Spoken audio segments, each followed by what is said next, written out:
Bienvenidos al informativo de Magnifica.tv, dedicado a ofrecer noticias de la Iglesia. Es miércoles 20 de septiembre del 2023 y estos son nuestros titulares. Una carta conservada en los archivos vaticanos confirma que Pío XII conocía el Holocausto judío. También se ha hallado un puñal nazi destinado a asesinarle. El ex arzobispo de París, Monseñor Aupetit, ha sido declarado inocente de las acusaciones que le costaron la destitución por parte del Papa. A pesar de estar en riesgo de ser cesado, Monseñor Stringland, obispo de Tyler, ha insistido en la necesidad de ser fieles a la enseñanza de la Iglesia.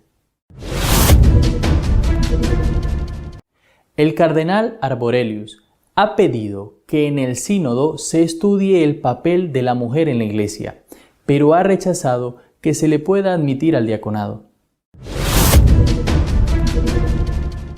El obispo de San Gallen y protector de la llamada mafia de San Gallen ha sido acusado de negligencia en el trato con sacerdotes que habían cometido abusos sexuales. Pío XII conocía las matanzas de los judíos en los campos de concentración y estuvo a punto de ser asesinado por los nazis, según confirma el Archivo Vaticano. Ha aparecido una carta en los archivos vaticanos que abre un vistazo a los acontecimientos de la Segunda Guerra Mundial y la posición adoptada por Pío XII. El Papa Pacelli sabía de los campos de concentración y del exterminio masivo de los judíos que se perpetraba allí diariamente. También ha aparecido una daga grabada con la esvástica nazi. Fue encontrada en el apartamento de Pío XII por su sucesor, el Papa Juan XXIII, quien pidió explicaciones a la hermana Pascualina Lenert, asistente de Pío XII. La hermana reveló que la daga había sido llevada a una audiencia por un miembro de las SS, que iba a usarla contra Pío XII, pero el soldado se había arrepentido y se lo había dado al Papa.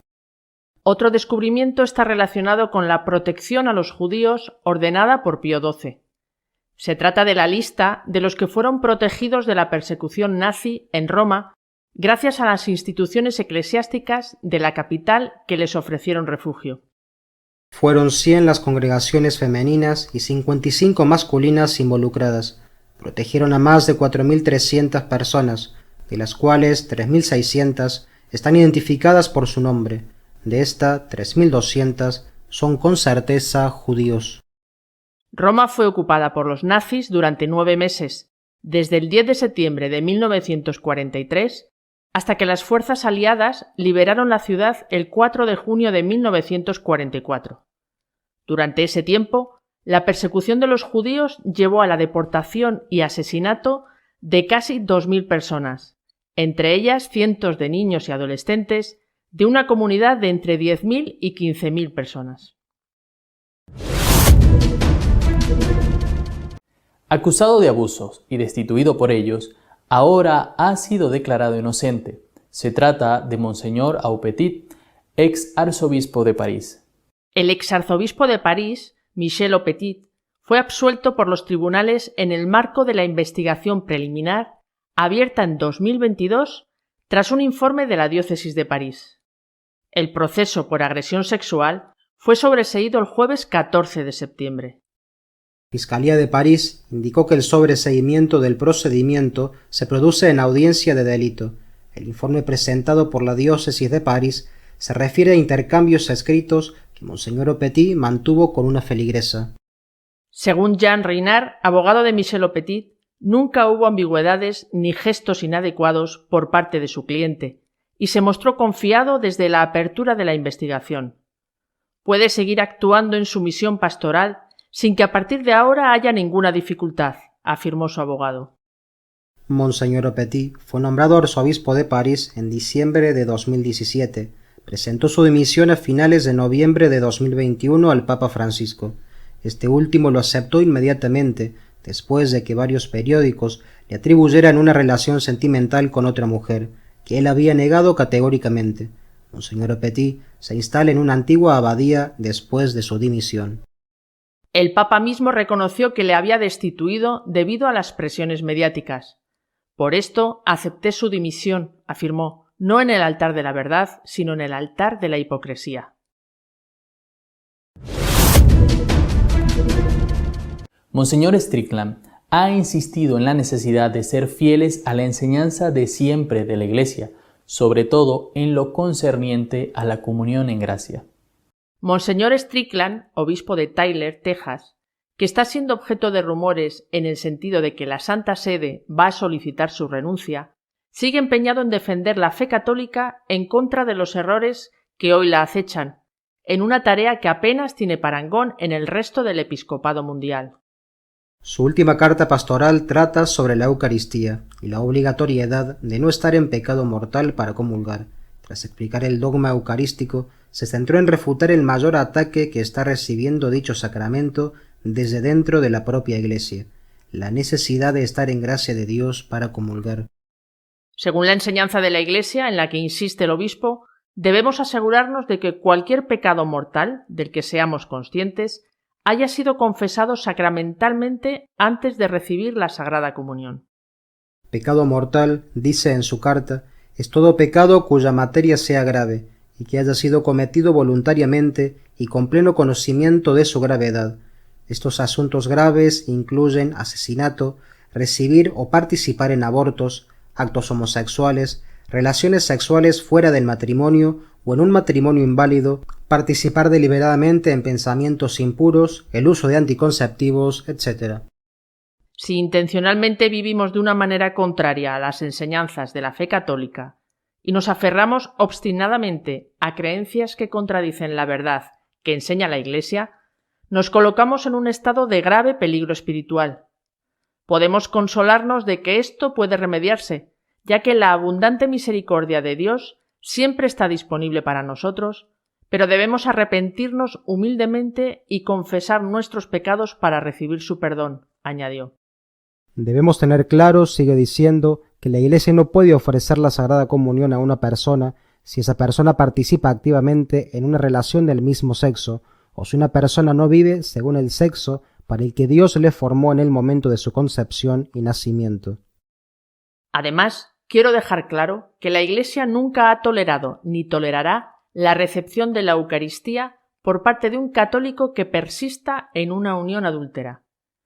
Una persona debe primero arrepentirse del pecado de adulterio y recibir la absolución sacramental, y también tener la firme resolución de evitar este pecado en el futuro. En otras palabras, el adulterio debe terminar para que el individuo pueda recibir la Sagrada Comunión. El arzobispo de Estocolmo, cardenal Arborelius, ha pedido que el sínodo estudie el papel de la mujer en la Iglesia, pero ha rechazado que se le admita al diaconado.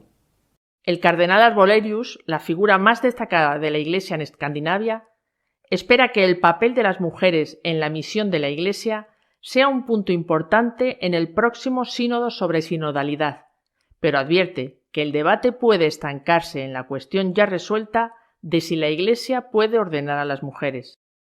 Sería muy frustrante si la discusión se limitara a este tema que no puede avanzar más, ya que el ministerio sacerdotal está reservado para los hombres en doctrina católica y ortodoxa, dijo el cardenal arzobispo de Estocolmo.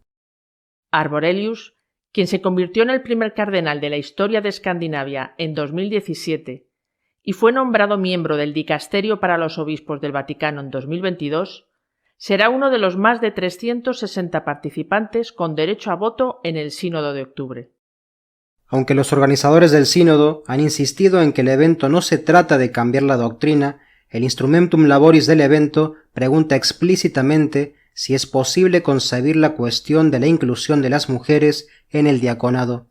Algunos participantes, como el cardenal Robert McElroy de San Diego, han abogado activamente por ello.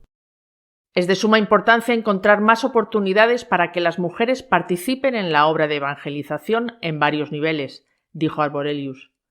Al mismo tiempo, es importante ver que hay otras formas, además del ministerio ordenado, añadió. La mafia de San Galén está una vez más en entredicho, debido que su protector y obispo de esta ciudad suiza está acusado de proteger a sacerdotes pederastas.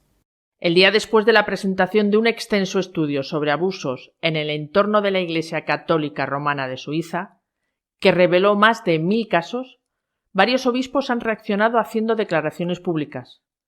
Algunos han anunciado que presentarán la renuncia si se demuestra que han obrado mal. El obispo de Saint-Gallen, Markus Buchel, reconoció su culpa por no haber tomado las medidas necesarias en un caso y se disculpó públicamente. Asumió que el caso de un sacerdote confrontado con abuso durante el mandato de su predecesor estaba cerrado. Las recomendaciones del Comité de Expertos de la Diócesis sobre abusos sexuales fueron ignoradas por la dirección de la diócesis en ese momento. El sacerdote todavía está involucrado en la pastoral y el obispo sugirió que si se descubriera que él no cumplió con sus obligaciones, presentaría su renuncia. Hay que recordar que Monseñor Buchel fue una figura decisiva como protector de la llamada Mafia de Saint-Gallen, nombre que se dieron a sí mismos un grupo de cardenales que se reunía en esa ciudad suiza para intentar evitar que Benedicto XVI fuera elegido papa.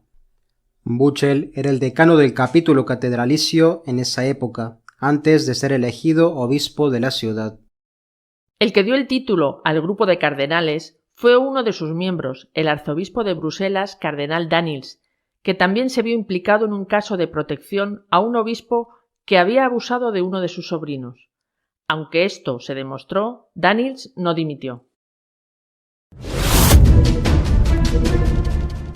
Nuestro editorial de esta semana está dedicado a comentar el libro del cardenal Antonelli, donde sintetiza los errores de la nueva teología. La situación interna que se vive en la Iglesia es tan difícil que la preocupación ha llegado ya a todos los niveles ante lo que pueda pasar. Un cardenal italiano, el cardenal Antonelli, un hombre al que considero mi padre espiritual, un hombre prudente, un hombre humilde y sabio, un santo desde mi punto de vista realmente, se ha sentido llamado por Dios a salir al paso de esto que está sucediendo para intentar evitar que suceda. Ha escrito un libro, hasta ahora solamente publicado en italiano, Fidelidad y Renovación. Y en ese libro, entre otras cosas, analiza la relación que hay entre la necesaria evolución en nuestra comprensión del dogma. Es imprescindible el dogma, el misterio de Dios. Nunca podremos entenderlo del todo. Siempre tenemos que estar intentando comprender más y comprender mejor. Pero una cosa es la evolución en nuestra comprensión del dogma, del misterio de Dios, de las enseñanzas de Cristo, y otra cosa muy distinta es la traición a ese dogma, la manipulación de ese dogma, buscando todo tipo de excusas. En este libro, el cardenal Antonelli hace una comparación entre las herejías de hoy, que él delicadamente llama teologías desviadas, con la herejía modernista, porque ve un gran paralelismo entre ambas. Y de una forma magistral sintetiza esta herejía actual, esta teología desviada, la sintetiza en una serie de puntos. Es un resumen perfecto de lo que está sucediendo y todos deberíamos de ser conscientes de ello para que no nos engañen con palabras que en el fondo no son más que excusas para hacernos aceptar algo que no es verdadero, que no es católico. Primera característica de esta nueva teología, de esta teología desviada. La fe sería una experiencia existencial de confianza en Dios, una actitud práctica sin conocimiento intelectual. Por el contrario, se reduciría a la autotrascendencia natural del hombre, implícita en hacer el bien, y podría encontrarse incluso en quienes se consideran ateos. La fe para estos es una experiencia, no tiene que tener un contenido intelectual. Para mí es fundamental y creo que para cualquier católico la confianza en Dios. El aspecto de confianza de la fe es esencial, pero la fe tiene un contenido doctrinal, tiene un contenido de unas ideas y de unos principios, y eso está contenido en la fe católica, en el depósito de la fe. Y si no se comparte esto íntegramente, no se puede ser católico. Segundo punto, puesto que a los ojos de los creyentes de cualquier religión, toda la creación y toda la historia son presencia y revelación de Dios, la fe, incluso la fe cristiana, coincidiría esencialmente con el sentido religioso común. Dicho de otra forma, da igual ser católico que ser protestante, da igual ser católico que ser budista o que ser musulmán, y da igual ser católico que ser ateo. Hay un sentido religioso común y eso es la fe y eso es lo que importa. Se olvida la esencia del cristianismo, la plenitud de la revelación, aunque haya ciertamente lo que San Pablo denominó, lo que aparece en el Nuevo Testamento, los semina verbi, las semillas del verbo. En los demás hay partes de verdad, pero la plenitud de la verdad está en la Iglesia Católica y eso se olvida, eso es parte de la herejía. Tercer punto. Aparte de la acción creadora universal, para estos nuevos teólogos desviados, ¿no serían admisibles las intervenciones especiales de Dios en el mundo creado y en la historia humana, como los mensajes entregados a los profetas, los milagros por encima de las fuerzas naturales, la encarnación del Verbo eterno en Jesús de Nazaret? Por tanto, ¿no habría una historia especial de salvación? Israel, Jesús, Iglesia, ni una revelación cristiana específica. Esto es típicamente modernista y liberal. Todo lo que es sobrenatural es falso.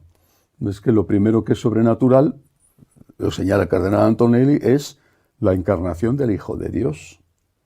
Y por lo tanto, esa encarnación, para estos nuevos teólogos, es falsa. Jesucristo no es el Hijo de Dios. Continúa.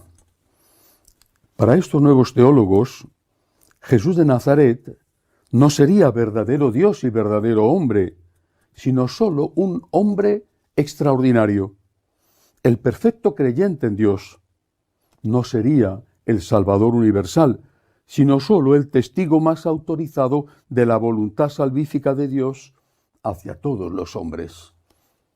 Ahí está el centro del problema. Cuando se pierde la fe o se deja la fe simplemente relacionada con una idea abstracta de un Dios creador que vive al margen del mundo al cual no le interesamos, cuando se pierde la fe verdadera, se tiene un sentido, en el fondo, muy parecido al sentido masónico de la fe. Cuando se pierde la fe verdadera, lo primero que se pierde es la encarnación de nuestro Señor y a continuación la salvación que nos viene dada por Jesucristo. Y esto se intenta pasar como el nuevo cristianismo de la nueva Iglesia. Continúa diciendo, todas las religiones, doctrinas, ritos, oraciones, estructuras, actividades personales y comunitarias serían interpretaciones derivadas y secundarias de la fe vivida histórica y culturalmente, condicionadas, cambiantes e incluso contradictorias en el transcurso del tiempo. Incluso la enseñanza de Jesús sería una interpretación de su experiencia vivida en el contexto de la cultura bíblica judía. A esto llevo refiriéndome varias semanas. Las enseñanzas de Jesús no son enseñanzas de Dios porque Cristo para ellos no es Dios. Como Cristo no es Dios, como el Verbo no se ha hecho carne, las enseñanzas de Jesús son enseñanzas humanas, al mismo nivel, o si se quiere superior, pero al fin enseñanzas humanas como pueden ser las de Confucio o posteriormente las de Mahoma e enseñanzas de un gran hombre y por lo tanto condicionadas por su cultura y por lo tanto necesariamente cambiantes. La Sagrada Escritura y la tradición eclesial de la fe no contendrían verdades en las que creer, sino que interpretarían y testimoniarían las experiencias religiosas vividas a raíz de Jesús de Nazaret y por lo tanto serían valiosas para estimular experiencias aún nuevas. La deificación de Cristo, tanto para los modernistas como para los nuevos teólogos, es un invento, es la consecuencia de una admiración profunda que sentían aquellos primeros seguidores de Jesús, especialmente San Pablo, ante la grandeza de la figura de su maestro. Fue divinizado a posteriori. Él solo pretendió ser un maestro moral dentro de la teología bíblica del Antiguo Testamento, un renovador en algunas cosas, pero de ningún modo Dios. Esto es modernismo puro y esto es la teología liberal al 100%. Añade el cardenal Antonelli en su libro: la creación y la historia, al ser siempre revelación permanente a través de los signos de los tiempos, podrían dar un sentido nuevo al Evangelio y a los dogmas de la Iglesia, incluso en contradicción con el sentido recibido en el pasado. Después de haber desprovisto a Cristo de su divinidad, de haber de hecho de él un hombre bueno, extraordinario, pero solo un hombre sometido a la cultura de su época, después de esto es evidente que sus enseñanzas pueden, incluso deben ser cambiadas para adaptarse a los nuevos tiempos, porque lo que aquel hombre extraordinario enseñó hace 2000 años ya no sirve para el hombre de hoy, no sirve para la sociedad de hoy. Es un traje que se ha quedado pequeño, es un traje viejo, es un traje del cual habrá que aprovechar algo, pero del cual habrá que desprenderse en la parte en que no coincide con los intereses del mundo. Esto es el fin al que llega esta teología desviada. Añade: la liturgia, puesto que se reduce a un conjunto de ritos religiosos comunitarios, debe adaptarse y cambiar completamente según las culturas, los lugares y los tiempos. Se ha olvidado que la liturgia no es el culto que el hombre quiere dar a Dios, sino el culto que Dios quiere que le dé el hombre. La liturgia forma parte de la revelación. No es una asamblea de vecinos que deciden cómo celebrar una fiesta. La liturgia es el culto que Dios quiere que nosotros le demos y por lo tanto no está al capricho nuestro, a merced de nuestros gustos o de los cambios de humor según va pasando el tiempo. Añade: la Iglesia, puesto que es un pueblo que vive en la historia en medio de otros pueblos, debe reorganizarse en un sentido democrático en las sociedades democráticas modernas. Esto es una de las cosas que explícitamente pide el sínodo alemán. ¿Por qué el obispo va a tener la última palabra en una diócesis, o el párroco en su parroquia, o el papa en la iglesia? En una sociedad democrática todo se hace a votos. ¿Quién manda? Se elige una asamblea, no sé cuál será el tipo de representación, se elige una asamblea y esa asamblea va a decidir sobre todo, sobre liturgia, sobre dogma, sobre moral. ¿Sobre quién es obispo? Aunque ya el obispo no tendrá mayor importancia que como mucho el que coordina la reunión de vecinos. Este es el punto al que quiere llegar rápidamente la nueva Iglesia y el punto que de una forma explícita ha condenado ya el Vaticano.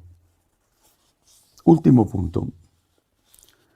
La evangelización, dicen los nuevos teólogos, debe limitarse a la promoción de los valores humanos comunes en una actitud humilde de servicio, escucha, diálogo, cooperación, dejando de lado todo lo que es específicamente cristiano. Ahora resulta que evangelizar no es presentar el mensaje maravilloso de que Dios ama al hombre hasta el punto de que Dios se ha hecho hombre y ha muerto por el hombre. El mensaje maravilloso de que hay vida eterna. El mensaje maravilloso de que si nosotros somos fieles a Cristo, podremos entrar por su gracia, por su generosidad y por su misericordia un día en la gloria. Eso ya no se puede decir. Ahora hay que hablar de ecología. Ahora hay que hablar de derechos humanos. ¿Qué derechos humanos? Ahora hay que hablar de justicia social. Pero no podemos hablar de Jesucristo, porque si hablamos de Jesucristo, estamos siendo proselitistas. Eso no se debe de hacer. Eso ahora no toca. Ahora toca hablar de la contaminación de los ríos, o del fin del oso polar, o de la suerte de las ballenas y de las focas. La situación realmente es grave y hay que estar en este momento muy firmes defendiendo la verdad, defendiéndola con amor, defendiéndola como hace este hombre prudente, sabio y santo, defendiéndola con claridad sin insultar, defendiéndola con amor, pero sobre todo hay que rezar mucho. Nuestro trabajo, nuestra valentía incluso, el riesgo que corremos por defender la verdad hoy dentro de la Iglesia es necesario, pero lo que es necesario es que Dios intervenga. Si Dios no construye la casa, en vano se cansan los albañiles. Pidámosle al Señor que proteja a su Iglesia, que salve a su Iglesia. Hasta la semana que viene, si Dios quiere. Si desea estar al tanto de lo que va aconteciendo en la Iglesia, puede hacerlo a través de nuestra página de noticias www.magnifica.tv. Seguiremos informándoles de lo que pasa en la Iglesia. Hasta la semana que viene, si Dios quiere.